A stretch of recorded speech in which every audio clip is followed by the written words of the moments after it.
en el interior de la cónica. Cuando uno la cónica la lleva al exterior, puede ganar mucha potencia expresiva utilizando el color.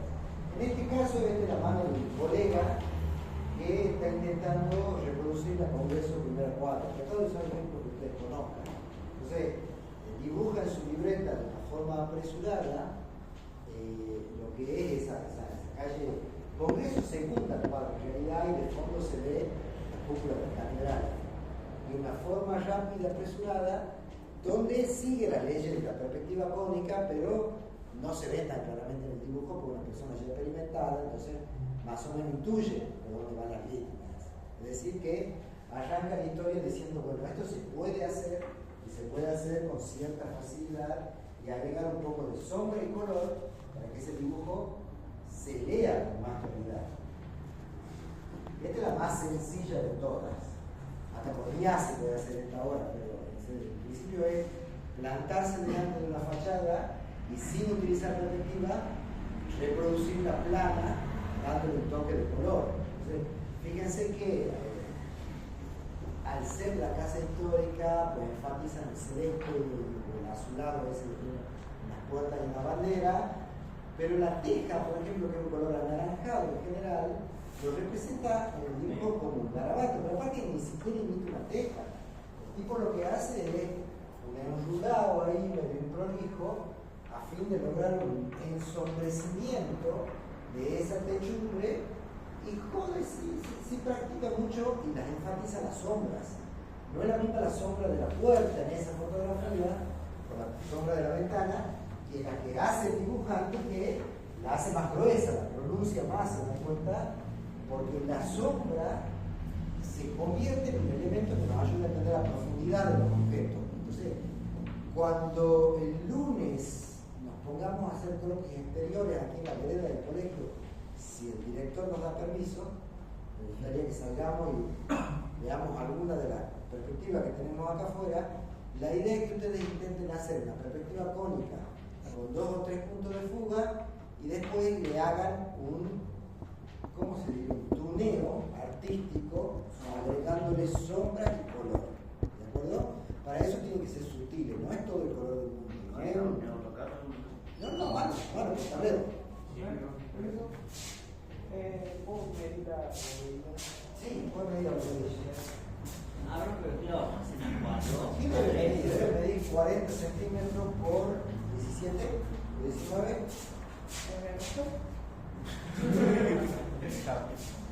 Pero ¿qué lo vamos a hacer en A3? En A3 con el tablero primero para generar la perspectiva y después lo van a pasar a mano con tinta, color y expresión. ¿Afuera? Sí, no, después se mete adentro, la queda se mete adentro. Sí, ¿por qué? ¿Quién le va a robar?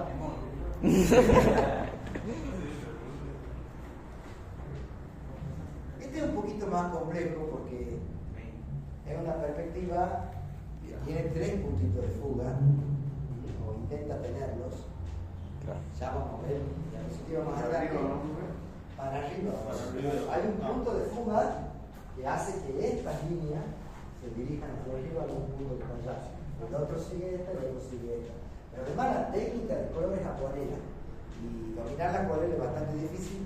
No se les pide eso, pero está bueno que lo conozcan. Las distintas técnicas que hay. La acuarela se reconoce porque deja esas manchas de agua como si se hubiera derramado, que el autor de la acuarela lo hace a propósito, generando una cierta impresión. La Caja Popular de Ahorro frente a la Plaza Independencia, sobre la acera norte. En este caso, lo único que es muy rescatable es la textura del papel. El papel es un papel texturado, se lo venden en Copitec, en Todolandia, en Librería San Pablo. Se compran láminas A2 de papel canso, de papel fabriano, que ya de por sí con la textura ayuda un montón. ¿Cuánto medía la botella? 40. ¿Por? ¿Y de alto? 14. 14. Bien. Me quedo con duda de ser 14. Para mí tiene más, pero bueno, puede ser 14. Y acá, este dibujo en particular tiene demasiado demasiado color para mi gusto, es más artístico que arquitectónico, porque si no hubiesen usado el amarillito de la fachada y se hubieran quedado solo con las ventanas celestes, las sombras y las celosías amarronadas, ya hubieran alcanzado el objetivo. Nuestra casa de gobierno es un dibujo complejo, un dibujo súper difícil, hay que tener cierta mano artística para esto, porque además el tipo domina el dibujo, entonces hace garabato y termina haciendo una forma. La pintada es muy fácil porque es digital, la pintada es con Photoshop, es decir que vos simplemente seleccionás pedazos del dibujo, das 2 toques de verde, un poco de cielo y queda conformado. Esa es la más pava de todas y esa es la que quiero que hagan. Es decir, pintamos en general un poquito la vegetación y pintamos un poquito el cielo y ya está. Ahí termina un poquito de expresión al dibujo. Con esos 2 colores y la sombra ya lo tenemos resuelto. Estamos viendo solo perspectiva nada más, no se insulte. Banco de la Nación Argentina, en la esquina de San Martín y Junín, me parece. Maipú, San Martín y Junín. A mí lo que más me gusta de este edificio es que tiene una plaza urbana ahí abajo, si alguna vez camiones se han metido, invita a... Es raro que un edificio de Tucumán sea tan generoso de permitirte libremente ingresar y estar ahí en una especie de plaza techada que es pública y es privada al mismo tiempo, porque es del banco pero permite el tránsito. Y fíjense cómo sintetizo el edificio complejo, bien complejo en sus detalles constructivos, porque el tipo lo garabatea el semáforo y después solo con color amarillo lo resuelve. Acá es la color amarilla, la agua más, la agua menos y resuelve el dibujo respectivo. Está bueno porque le da una expresión. Esto no es que lo tienen que lograr hacer, yo quiero que lo conozcan. Habrá acá gente que dibuja mejor, habrá gente que juega al fútbol mejor y habrá gente que habla mejor. Cada uno nace con alguna habilidad. Y bueno, los que sean mejores dibujantes se animarán un poquito más a esto y los que sean no tan buenos dibujantes sintetizarán esto con lo que viene después. ¿De acuerdo? Yo se los muestro a modo de ejemplo. Estos 2 edificios los conocen, ¿verdad? Sí. El Correo, que es bastante difícil. Y aquí hay que estar entre la 24 y 25. La Sociedad Ítalo-Argentina, que es un edificio maravilloso de Tucumán, que hoy está perdido porque ahí abajo se llenó de locales de mala muerte, plástico, fotocopia, y le han cambiado con chapas toda la fachada de abajo. Pero era un edificio muy bonito, muy interesante. Y fíjense, casi no tiene color. Es más fuerte en aquel dibujo la presencia de las sombras en el dibujo, que están garabateadas, y después hay un cielo que fíjense como un tramado que va de como más denso abajo a menos denso hacia arriba, hecho con un felpón de punta redonda. O sea que lo único que ha hecho el tipo, además de su propia tinta, es pillar un felpón celeste, ha hecho unas cuantas líneas y le ha dado la expresión de pintura banderita argentina. La verdad que no es nada malo. Ese es un alumno que yo he tenido ya, arquitecto Nachuri. Francisco Nachuri se llama. Esta sí quiero que hagan. Esta sí me interesa cuando vamos fachadas, que es la pintada con felpón, se las he comentado alguna vez. Y el felpón, en particular ese, el que tiene la punta biselada, tiene 3 funciones. Porque si yo pinto apoyando todo el ancho del bisel, puedo generar estas líneas gruesas que están acá. Pero si lo giro y solo utilizo las puntas más finas, puedo generar líneas más finas. Y si solo uso el canto del bisel, puedo generar líneas muy finitas. O sea, el felpón biselado viene diseñado así a propósito para tener ahí los 3 espesores básicos de línea: la fina, la media y la gruesa, que es para darle expresión. Está bueno, porque además cuando uno hace esto hay que hacerlo con regla, esto no se puede hacer a pulso. Uno pone la regla y pasa el felpón, baja un poquito la regla y pasa el felpón, baja la regla y pasa el felpón. Y acá no se nota bien porque no buena la imagen, pero donde se superpone un trazo en otro, queda como una pequeña marquita más gruesa. O acá donde el tipo viene con el felpón y acá tiene que bajar la velocidad y frenarse, porque si no va a pintar el marco del dibujo, fíjense que se marca un poquito más. Entonces, el cielo hecho con felpón, en sentido vertical o en sentido horizontal, le da mucha expresión al dibujo. Y es una técnica pava y fácil para empezar a practicar. Hacer una de estas colleras y practicar con el felpón para darle expresión al dibujo, ¿se dan cuenta? Y después acá, pasándolo más rápido o más lento al felpón, logra distintas tonalidades, más aguadas, menos aguadas del anaranjado, que da una impresión de ladrillito, que da una imagen de ladrillito de alguna manera. Entonces, yo creo que el felpón es como lo más recomendable para este curso, o el lápiz, si quiero usar lápiz, pero todo el mundo tiene felpones, hay felpones en la casa, y el punta chanfranada es como un poco más ideal.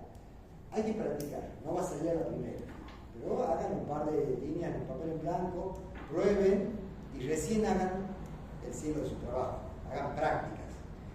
A mí me gusta mucho trabajar con tonos de grises, entonces yo suelo tener 3 o 4 felpones de la misma marca, pero de grises diferentes.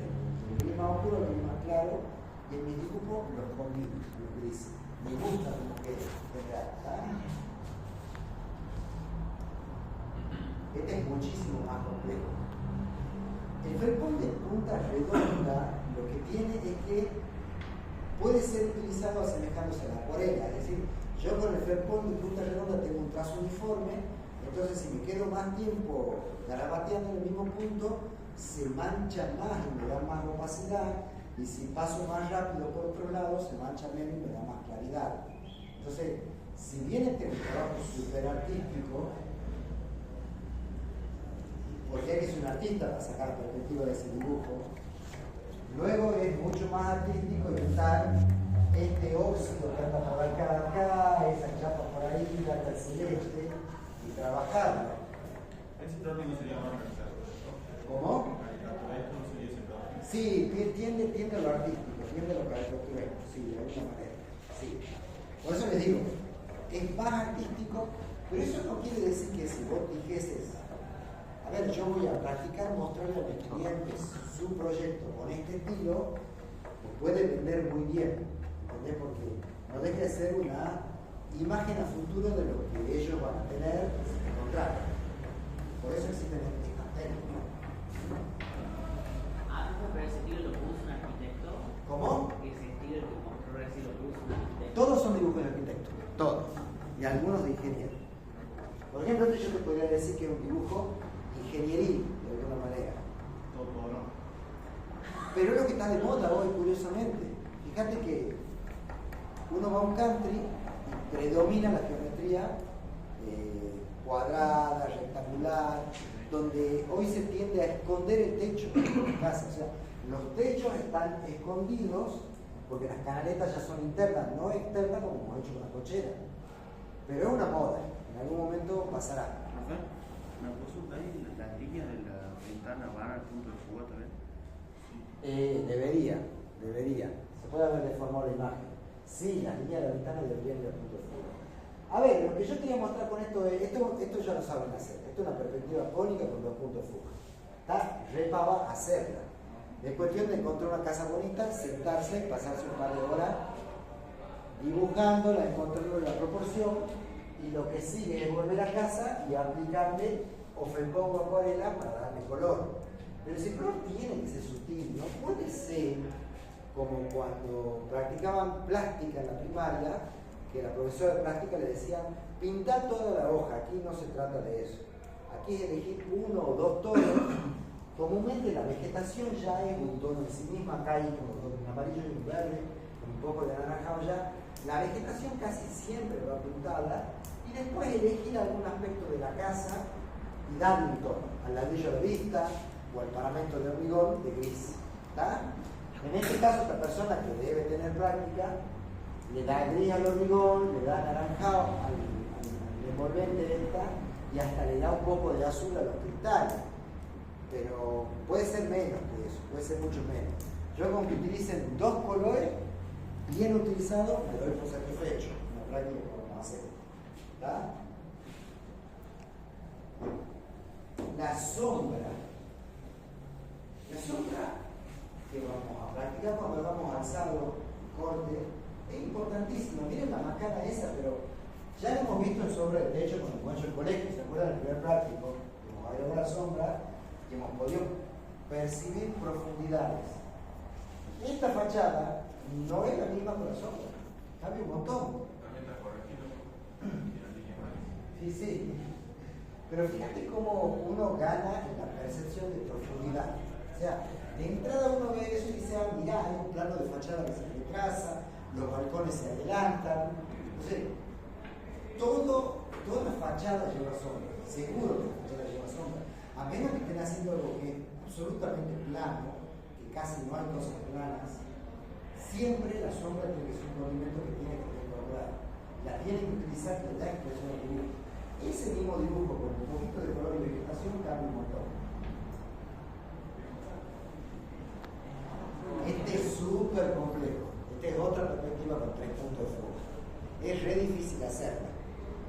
Pero estoy seguro que va a haber un grupo de alumnos variantes que van a decir, yo dibujo los dos edificios que están acá al frente.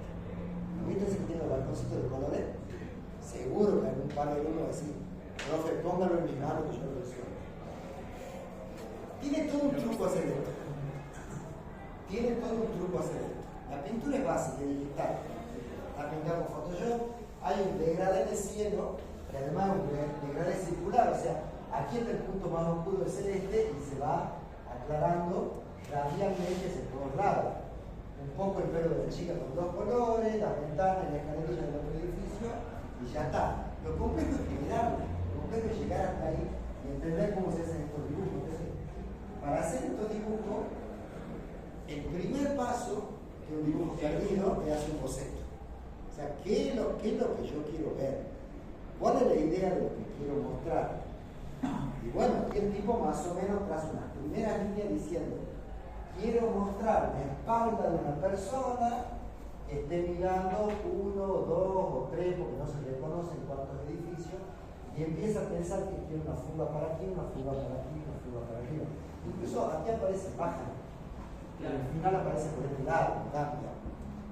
Pero es difícil decir yo me voy a poner con el tablero frente a ese edificio que está allá de los balcones de colores y a la primera me va a salir.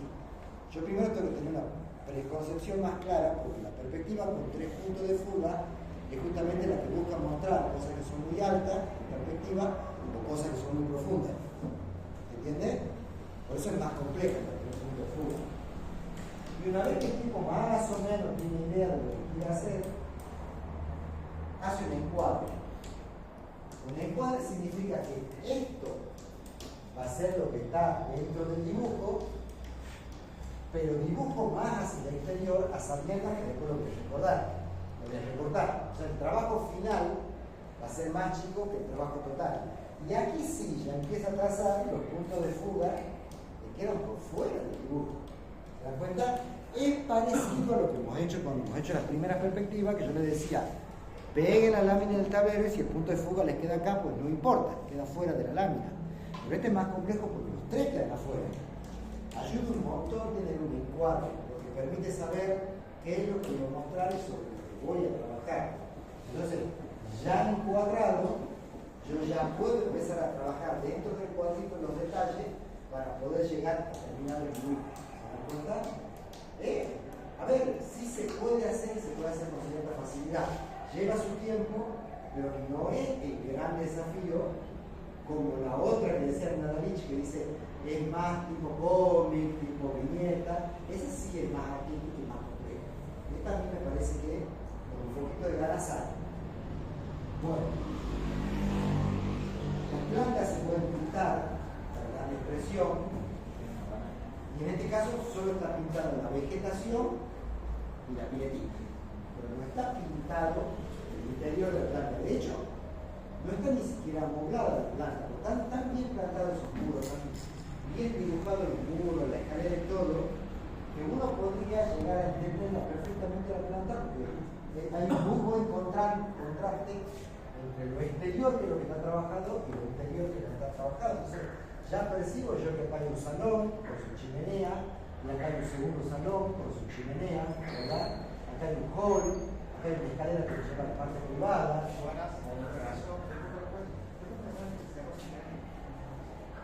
Ah, sí, porque no tiene. Ya te la dejo. No, se ha. Ah, bueno. Gracias. Pero solo se pinta la vegetación en la planta, si no es una exageración colorinche que no vale la pena. ¿De acuerdo? Si ustedes dicen voy a pintar los muebles, voy a pintar la caminería, tienen que hacer mucha práctica para que eso llegue a buen puerto. Y quedan los dos últimos diapositivas. Este lo vamos a hacer. Este es uno de los cortes que vamos a hacer. Yo les voy a. No hace falta que saquen fotos, pero les tengo una fotocopia. Yo les voy a entregar posiblemente la planta de este duplex AutoCAD a ustedes y les voy a pedir que ustedes generen el alzado y el frente. ¿De acuerdo? O sea, eso. Eso, está ahí. Y fíjense, vuelvo a lo que repito al principio.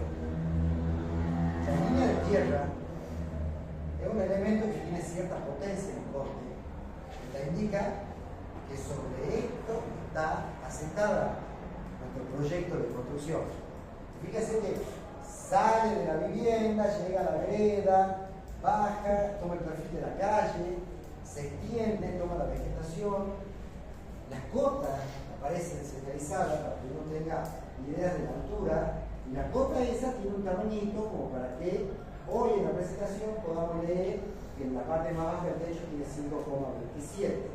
Es decir, ni es súper chiquitita para que la leamos, ni es gigantesca como creo que ¿quién es que me ha hecho? No me acuerdo vos, que me has puesto la palabra planta, así gigante en medio de la planta. Hay que encontrarle el punto, los mezcladores, las cotas. Los alzados no llevan tantas cotas como llevan las plantas. Las plantas necesitan muchas cotas, porque hay que entender un montón de cosas. Pero los alzados, con poder entender cuál es la altura del piso a techo y cuáles son las alturas portables, pues ya más o menos lo entiendo el dibujo, ¿verdad?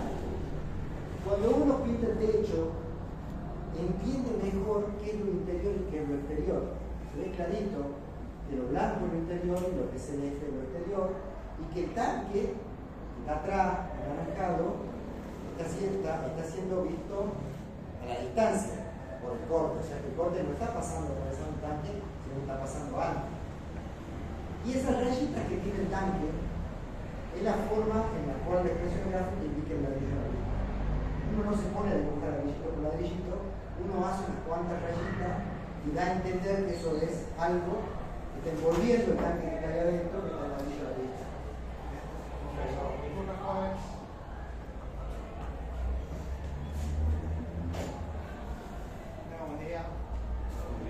Que los estoy cebando para el año que viene.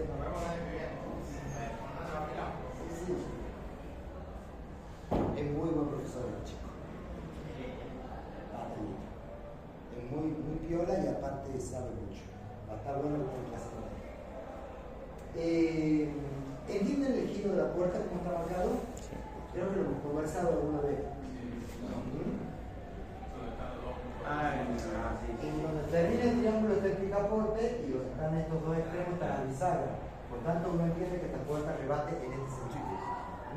Para eso se hace esa línea de trazo, para indicar la apertura de la puerta. ¿De acuerdo? Cuando uno hace un corte, intenta, no en este caso, pero cuando uno hace un corte, intenta cortar por donde hay puertas y ventanas. Intenta cortar por las aberturas. Uno puede llegar a entender en la lectura que este comedor se relaciona con este jardín porque hay una ventana al lado de la mesa. Y además hay una puerta-ventana atrás, una puerta-balcón atrás, si quieren, que da al jardín trasero. Entonces, el corte ayuda a entender relaciones entre los distintos niveles y entre los distintos espacios. Qué cosas se relacionan una con otra. De este lado está la cocina, acá hay un pequeño desayunador, y fíjate que entre el comedor y la cocina el muro no está. Solamente está la visita de acá arriba, entonces significa que el comedor y la cocina están relacionados, y esto que está aquí no se aprecia porque lo pixela el proyector, pero tiene dos puertitas, es la nevera, la heladera vista del costado, que está ahí, el punto del corte de la pillada. Y esta es la fachada de ese mismo corte, donde, fíjense, el anaranjadito que hace las veces de la pintura se va pintando más fuerte lo que está más adelante y más suave lo que está atrás. Con lo cual, de vuelta, entre el juego de sombra y el juego de color, uno tiene la idea de profundidad. Se entiende Y eso que está manchado que de está, arriba. que está manchado. Los puntitos, Humedad. uno le hace esos puntitos para mostrar que esos revoques. De alguna manera dice, tiene algún tipo de revoque al exterior y le hace esos puntitos para darle expresión nada más. ¿Está? Yo los hago, no todos lo hacen, yo sí lo hago. ¿De acuerdo? Porque si no, ¿cómo saber qué material es? Entonces, como hay varios tipos de revoque hoy en día en el mercado, yo no lo sé. Pero lo que iba, es evidente que este cuerpo está más adelante, luego sigue esto y por eso la sombra arrojada de este a este no es tan ancha como de este a este que está aún más atrás.